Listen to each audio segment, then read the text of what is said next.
Here we go. All right. Thank you again so much for being here. And welcome to Cash Flow is a Team Sport. How every line officer drives a healthy, sustainable network together. Right. Moving on. Right. All right. So cash flow is essentially the lifeblood of the network. And we have many of us have sat on budget calls, one-on-one budget calls. So a budget shows the plan and the cash flow reveals the reality. But that revenue has to arrive before expenses can go out. So networks that manage cash flow confidently can do more, host stronger events, deliver meaningful education, support members, and invest in tomorrow's leaders. So how do we do that? So we do that by hosting strong events, and we all know how that works. Supporting our members, so having members find the value of coming back to Women's Council. You know, we just came out of renewal season, and we're always trying to add new members, but having people realize, like, why do I want to come back to Women's Council, and really have them understand that for themselves. Delivering quality education, so our programming also has a direct impact on our financial stability. And how we invest in our own leaders. How do we do that? You know, we do bring them to yearly trainings, you know, twice a year, and also for summit. And it's educational calls just like this. So we're hoping to become, as a state, we're really becoming better and better and better at finding people where they're at and the needs that are out there, and really kind of fine tuning and helping a lot of our networks that way. All right, so every leadership role impacts the cash flow. So sometimes people think, oh, that's just the treasurer's responsibility. Oh, that's just the president's responsibility. No, it's everyone's responsibility. So what I tried to do is I tried to break down what every position can bring to the table, why they're unique in what they do, but at the same time, how that all plays a part into having a having a healthy network financially and fiscally. So the president sets the vision and the culture that drives participation, encourages strategic partner relationships, and creates an environment where members stay engaged, i.e., through education and also through events.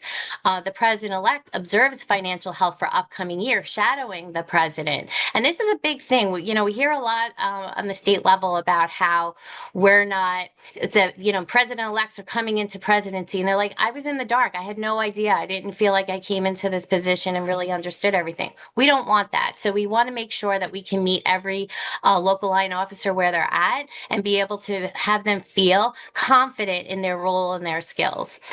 So again, president-elect focusing on leadership pipeline and also begins planning sustainable revenue positive programming. The first vice president is responsible for the member experience. When members feel valued, they renew and refer others, stabilizing long-term cash flow year after year. The treasurer tracks income and expenses that protects the financial transparency and accountability and empowers leadership to make informed, confident financial decisions. That's for all our treasurers on this call, because this is a treasurer phone call, but we invited all of our local line officers to hear this as well. But the treasurer, does play a part in that capacity, but everybody plays a part.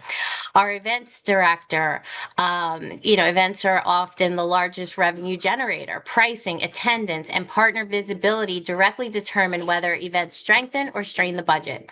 And membership director, membership growth drives dues revenue. Retention keeps cash flow stable, and engaged members attend events and bring guests who want to become future members. And one of the things I wanted to point out too, especially with strategic partnerships, depending on what your strategic partner package looks like, is a lot of times they are entitled to free tickets and to your events, certain events. But we want to make sure that they're bringing people that are non-members, so that way you can continue to keep. It's a strategic partnership, and we'll get into this a little bit more later. But at the same time, that strategic partnership goes in two directions, and we want to make sure that everybody that new people get the opportunity to experience what Women's Council has to offer. So that's really the goal of that. So really want to put a kind of put a little like a little asterisk next to it and make sure that some of those things are really happening for new opportunities. All right, let's move on. Here we are. Strategic partners are part of the cash flow. So sponsorship revenue funds programming, but partners only stay when they receive genuine value. So leadership must help partners build real business relationship, not just write checks. Ask the right questions after every event to ensure partner return on investment is real and visible. So asking questions like, did we meet our partners? Did our partners meet our members? Meaningful introductions create business relationships that drive renewal. You'd be surprised sometimes. A lot of these companies have, their business development person out there is sometimes a little shy, and but it's our responsibility to make everyone feel welcome, and we want them to build those relationships because we strategically want our strategic partners to come back. So we want that to be a something that they see the investment for themselves. We're not having to have those hard conversations with them down the road where now they're saying, well, we got a business out of it. I don't want to come back. But making sure that when they actually do attend and they do show up, that we're doing our part to make sure that they're meeting a lot of the people, a lot of the members of your events, so those relationships can organically be built. Did they receive visibility? A lot of networks do the banners, and also we put together. I know on the state level we put together our strategic partner list that can be a little mundane and it's very long, and we get that reading out all those names can be boring. But at the same time, it's showing the respect that's needed and necessary. That we appreciate these strategic partners for cutting these checks to us and making they allow us to do what we're able to do.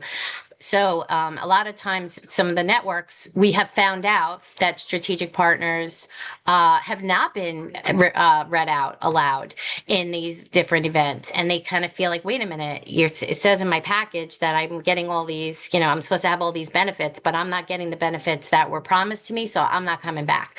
So again, receiving the visibility, if you promised them that you were going to do different types of shout outs on social media or different posts or different opportunities to be able to have some additional visibility, make sure that you're delivering on those. That's all continue to say about that. So the brand presence at the events reinforces the value of their investment. And did they get opportunities? If you're in your strategic partner, again, know your strategic partner package intimately.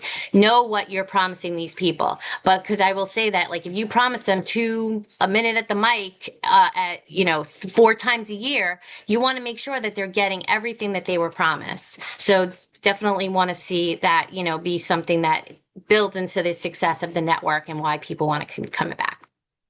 All right, so events drive engagement and revenue. So your events are not just gatherings. It's not just a cool way to hang out with your friends and have a drink. That's a sorority. But for our purposes, we're professionals and we enjoy spending time with people, but we want to make the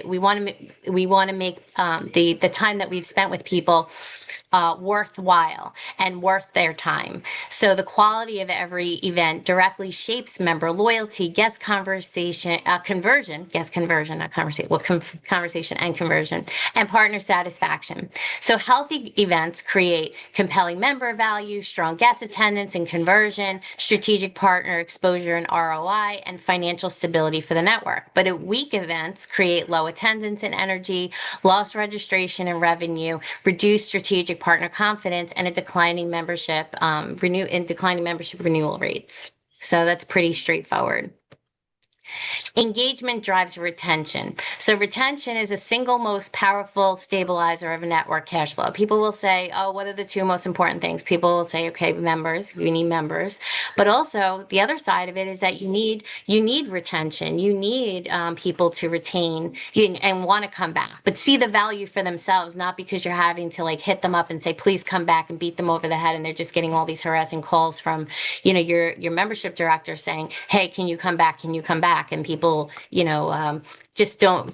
We want to create a culture and an environment where people want to come back on their own. So that's where the engagement, again, through events and through all the education and all the elements of what your network's doing, is that organic way that they want to come back. So members renew when they feel welcomed from day one, build meaningful business relationships, see the real opportunities and tangible ROI, and feel their voice and presence Networks matter. Strategic partners will renew when they see a clear return on their investment, build strong business relationships, feel integrated into the network culture, and generate business from their involvement. And I'll share quickly, I had gone to President Circle 2 weeks ago, 3 weeks ago at this point, and the Las Vegas network hosted like a little meet and greet.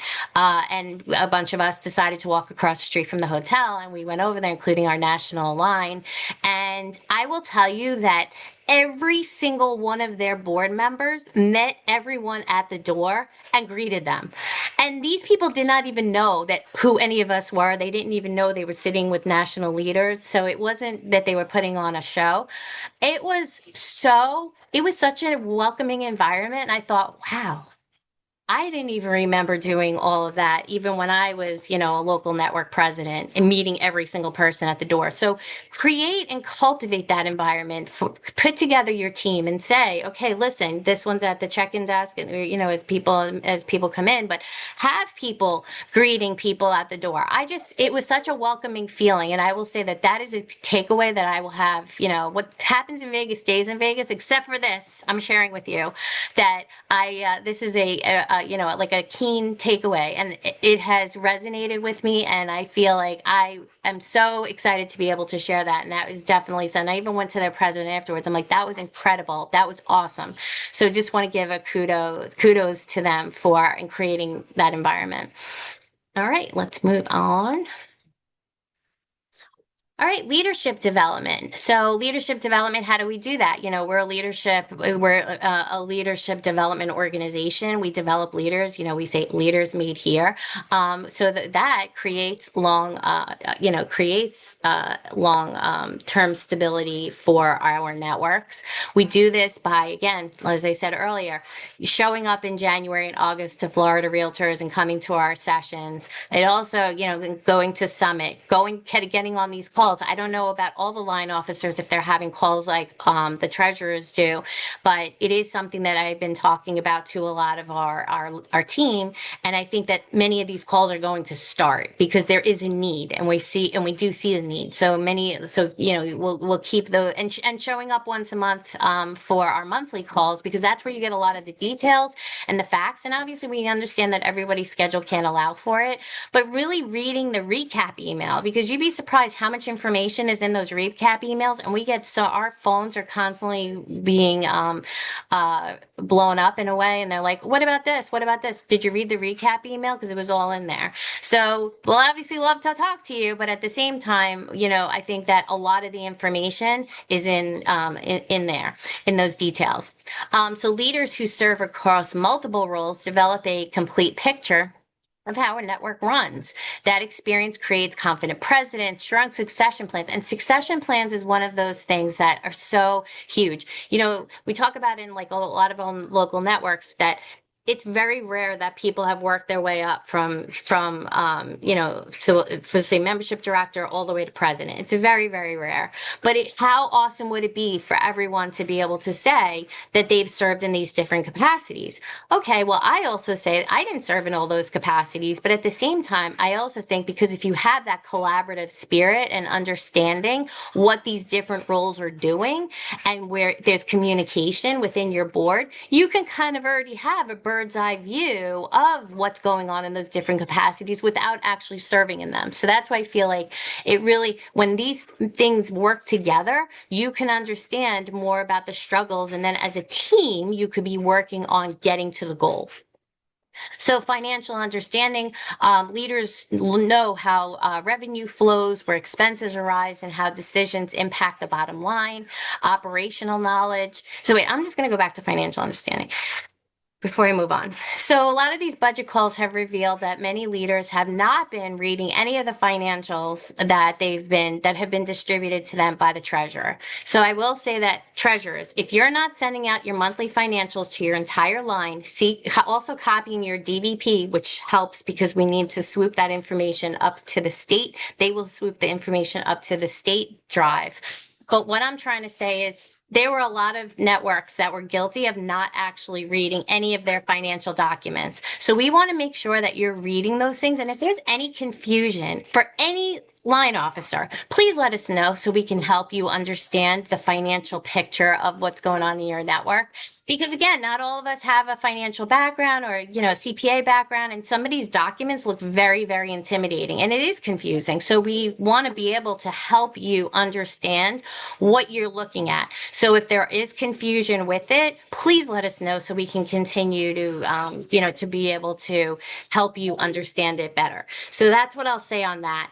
But again, also emphasizing that it is up to the treasurer to, if you use the Renee the bookkeeper and you're getting all those documents from Renee and you're flowing it through, please make sure that everyone on your line is seeing those documents. I mean, obviously you can't make sure that they're seeing them, but at least you're sending them. So you've done your part.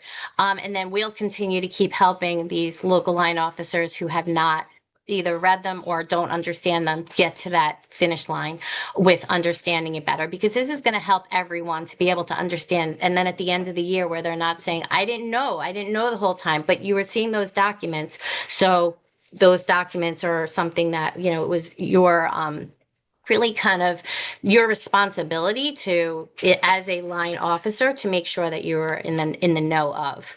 Operational knowledge. Serving in different roles builds nuanced understanding in how each function supports the whole. Strategic thinking. Experienced leaders anticipate challenges, plan ahead, and build sustainable programming with confidence. Moving on in this. All right. Healthy networks also reduce conflict. So a lot of times, a lot of cases where there's networks that have conflict is because of a couple things: lack of communication, not understanding what is needed in order to get to the finish line. Again, having different events, successful events that are really kind of benefiting the network are not really something that you're able to have a full glimpse on, and reducing the conflict. In reducing the conflict. So we do feel that communication and the stronghold on that is really what helps networks have better harmony and have the communication of what every leader, what the expectation is of every leader. So it's not falling on a few leaders, or you actually have a full board and only one or two people are actually doing all the work. So we don't want that as well. We want every person who signed up for that position, who, was installed and said, yes, I will do it, and has signed, an agreement that they will do it. We want them to be able to not only feel confident in what they're doing, but at the same time being able to plug in and do their part that becomes this bigger financial picture for the network success. And the collaboration also can replaces a lot of the friction that happens.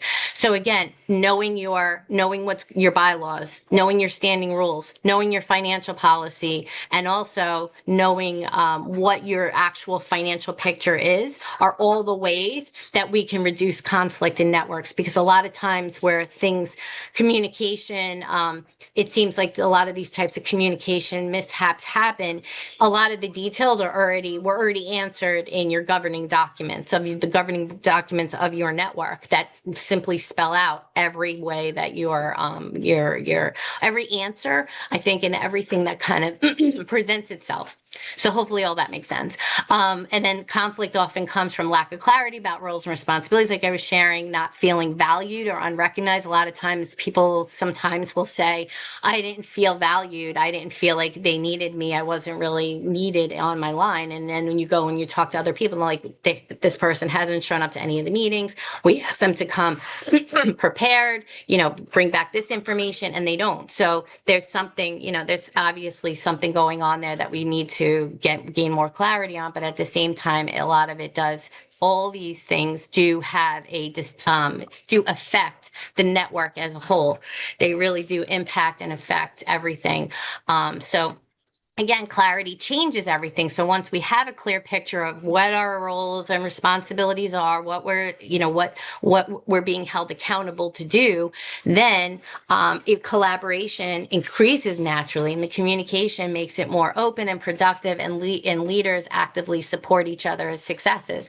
And one of the things I will say, that in leadership is just like family, in a sense where you don't get to pick them. You come into it and you come into this role and you don't get to to work with your friends, and sometimes working with your friends is great. Sometimes working with your friends is not so great, especially if they're not pulling their weight. So I will say that as a leadership development organization, becoming your best version of yourself to be able to do your job is how you are going to succeed. Even if there is sometimes personalities don't get along.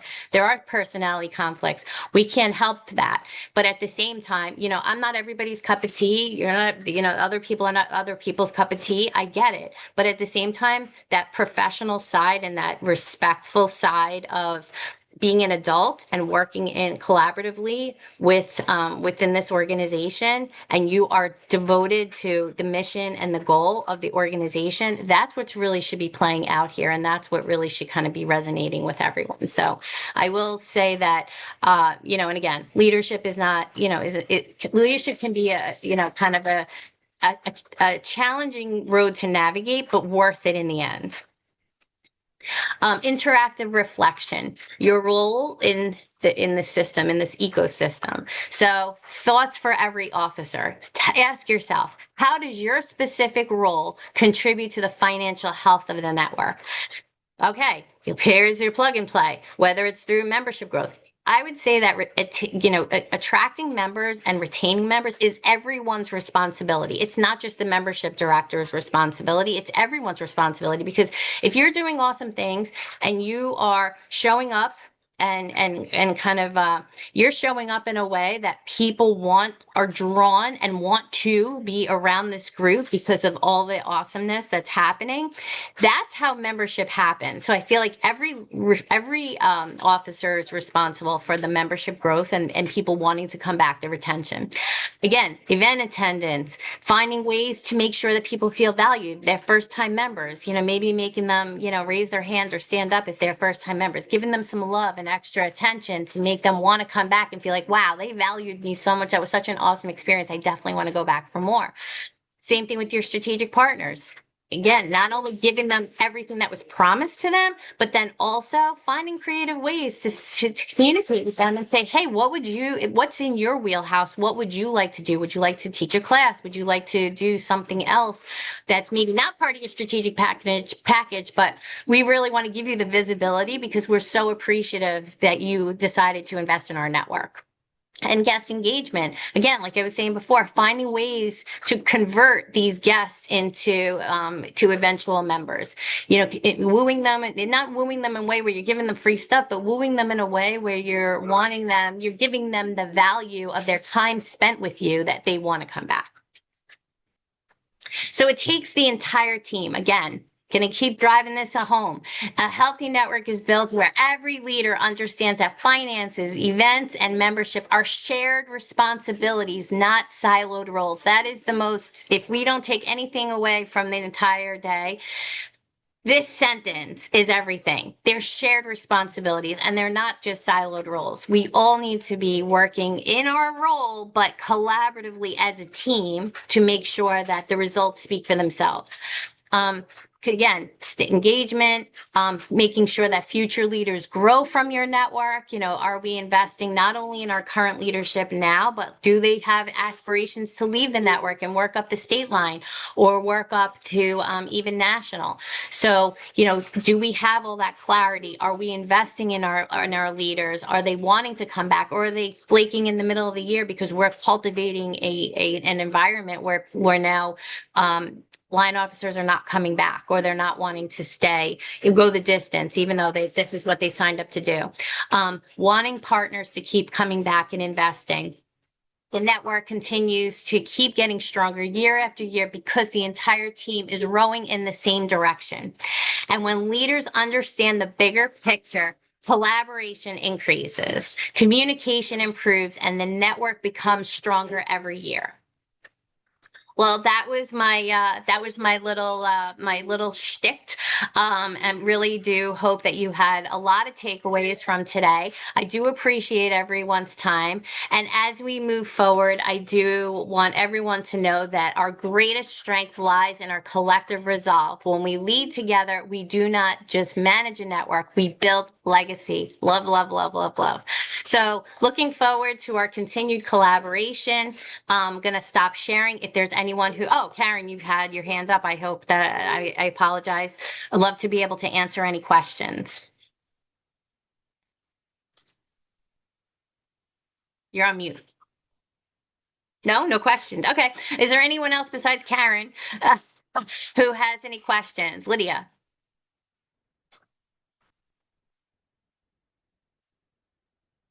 I can't hear you even though you're off mute. You're off mute, but I can't hear her.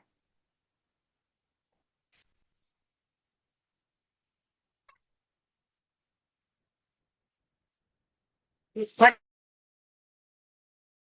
Now she's frozen.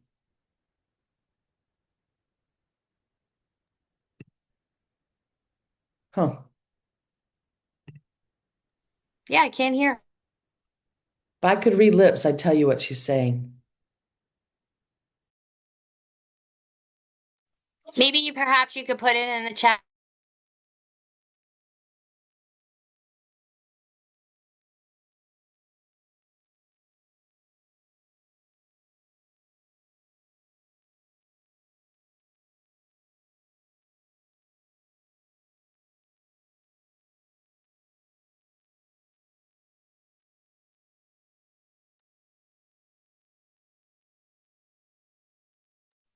Or maybe Lydia can put it in the chat. Is there anyone else that has any questions? And I will be sending out I will be sending out the graphic, not only the graphic, but the presentation itself. I'm going to send out this video.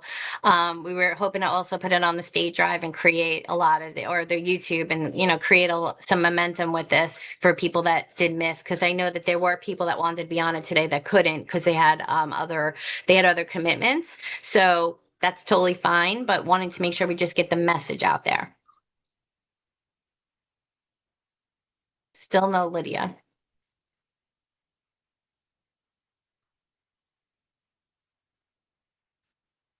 Well, maybe again, I haven't read the chat. Wanda, was there anything in the chat question wise? No, just how fabulous you are and how wonderful this was. Well, I'm glad that people are getting benefit from it. And again, it all comes from a need. It's just a lot of these budget calls have revealed a lot of things we knew, things we didn't know. And I do think that, again, like we said, we got to get the message out there and we got to really, continue to meet people where they are so we can help them. Let's see. I'm looking for Lydia's message in the Okay. chat. So as Lydia writes her message up, is there anyone that has any questions or anything that they wanted to share? All right, that's totally fine. Let's see. Thank you, Madam President. She's biased, Michelle, because, I'm in her network, so she's I mean, biased. she's not wrong though. Just saying. Lydia is either typing slow or Aw, abandoning. Oh, wait. Our audit team has asked about receiving the audit documents a month in advance of the audit. What are your thoughts on this? a month in advance of like the book? The, So the the audit audit book book? digitally, I think. Not yes, yes. Okay. Okay. They've asked to receive that digitally so they can review it before they show up. They've asked for a month in advance. I think yeah, I mean, that's a month. I mean, I'm not saying it has to be a month. I mean, getting it in advance is not a bad idea, especially a digital version. I mean, obviously, that's something I think you, Wanda, and Lydia can kind of work on together what those details actually look like. I think it's a great idea. Um, but again, I'm not going to draw a hard line in the sand and say it has to be a month. Whatever you got, whatever you all can agree on and cultivate and say, because it's got to work. I mean, obviously Lydia's putting the whole thing together. So if a month is right. just not feasible, then that's, realistic. Maybe it could be 10 days before, 7 days before, something like that. I would suggest, that be kind of your happy, you two can find your happy place. Okay. And when approving, let me just see here, when approving the budget, just read this. When approving a budget overage outside of governing board meeting, does the vote have to be ratified at the next governing board meeting? I know a lot of the networks do an electronic vote, which is acceptable. We'll also check your bylaws. You know, some of them have, it is written in there. Or it's just, I mean, I apologize, your standing rules. So check and make sure, you know, what's in there. But a lot of them have accepted, especially after COVID, an electronic vote. You can, if you just want to, you know, if your first vice president wants to make sure that, you know, we have everything now, it's been completely ratified again in person, and that's something you all want to do, you know, that is totally fine, but not necessary. So I know why she's asking this question. We went a little bit over on our expo budget. Mhm. We voted before we paid all the invoices to approve the overage. And then now they've all been paid. So we did that all in person and then followed up with an online vote. Should we just note that in our minutes in the next board meeting, or should we ratify it in the board meeting You can actually put, you know, for when you bring up that element, you know, on your Yeah, meeting minutes, and you could say, unanimous on vote or whatever it was, unanimous vote on X date, perfect. done electronically, you know, so Yeah, that way just you're so it's notating it. documented for audits in the future. That's And why it's she's asking. documented, and it's good because it's documented on your minutes, even though you're not actually voting that day at that board meeting, it's in your meeting minutes. Right. See, It's now I'm reading included. her mind. We're good. We're all synced up, You me and guys are Lydia. She all, you doesn't guys need a are, yeah, voice. yeah, you guys are very good. Mark? So I just had a question of going back to Lydia. Is Lydia, are you talking about the audit requirements being done in advance or the network binder information being sent in advance, like electronically? I got the sense because she can't come off mute, or when she can't, she Find your does. information, the Yeah. information that's going to be presented in person, sent ahead of time electronically, so they can read through all of that information ahead of Oh, time. oh, that's a lot, but okay, I just wanted to clarify.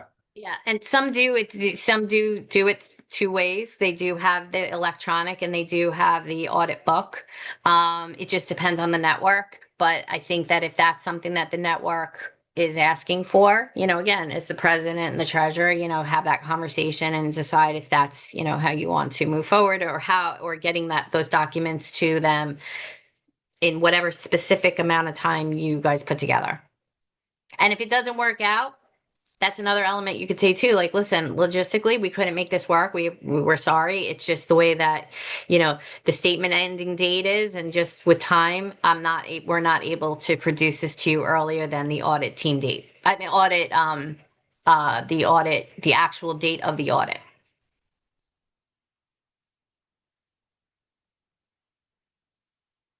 Anyone else? All right. Well, awesome. You guys have been a great crowd. And again, I'll follow up with all the details on, that pertain to this call and send it out. And if there's any line officers that you want to share this with that didn't get it for whatever reason, feel free to share.